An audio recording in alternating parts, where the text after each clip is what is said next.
दा नैबे दिनैनि नैबे गोथार बड'फानि जोनोम सानाव दा इउनिट एबा नैबे जौमा फरायसालियाव बाथौसिफोर जौमा फरायसालियाव इउनिट आफादनायजों लोगोसे जेरै आंखौ जेनेरेल सेक्रेटारि सायख'नायाव आं जोबोद गोजोननाय मोन्दों।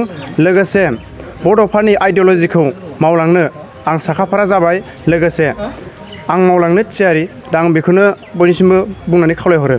आङो बेलासि समनि गाहाम हामलायनायखौ जासिदों। लोगोसे आङो खोब गोजोननाय मोन्दों दिनै 66थि बड'फा उपेन्द्रनाथ ब्रह्मनि जि गोथार जोनोम सान, बे जोनोम सानखौ दिनै सा धेकियाजुलि दख'रा दुलाराय बर' फरायसा आफादनि सिङाव थानाय बाथासिफोर जौमा कलेजाव दिनै खुंफुंदों।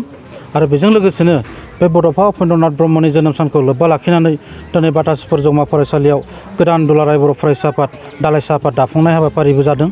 दा बे समाव आङो बाहागो लाफैनानै सनितपुर जिल्ला दुलाराय बर' फरायसा आफादनि जानानै आङो बयनिसिमबो गाहाम हामलायनायखौ जासिहरदों। दिनैनि बे जि हाबाफारिनि गेजेरजों बाथासिफोर जौमा फरायसालियाव इउनिट एबसु दानाय जादों। बेनि सोमोन्दै नोंथाङा मा बुंनो सानो?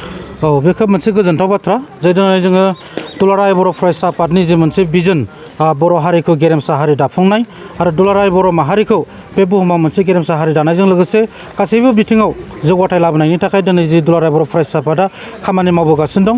मिरु दुलाराय बर' फरायसा आफादनिफ्राय लानानै दिनै जिल्ला दख'रा आरो इउनिट लेभेलाव खामानि मावदों। आरो बेखौनो नोजोर बोनानै दिनै जोंनि बर' हालामाव मोनसे खामानि मावनाया मोजां जानायनि थाखाय एबा जोंनि कलेज लेभेलावबो जोंनो गोबां रोखोमनि दिनै खामानि मावनो थाखाय खाबु जानाय बायदि दिनै बेबायदिनो मिरु दुलाराय बर' फरायसा आफादनि बिथोन बायदियै बाथासिफोर जौमा कलेजावबो दिनै दालाइसा आफाद फरायसाफोरखौ आबुं दाफुंनाय जाबाय।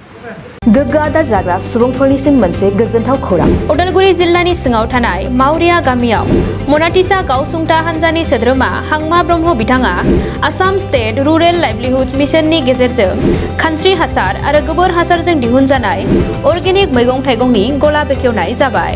गोग्गो मैगं थाइगं जाग्रा गोसो गुदुं बायग्रा सुबुंफोरा गाहायाव होनाय जानबुं नम्बराव जगाजग खालामनो हागोन।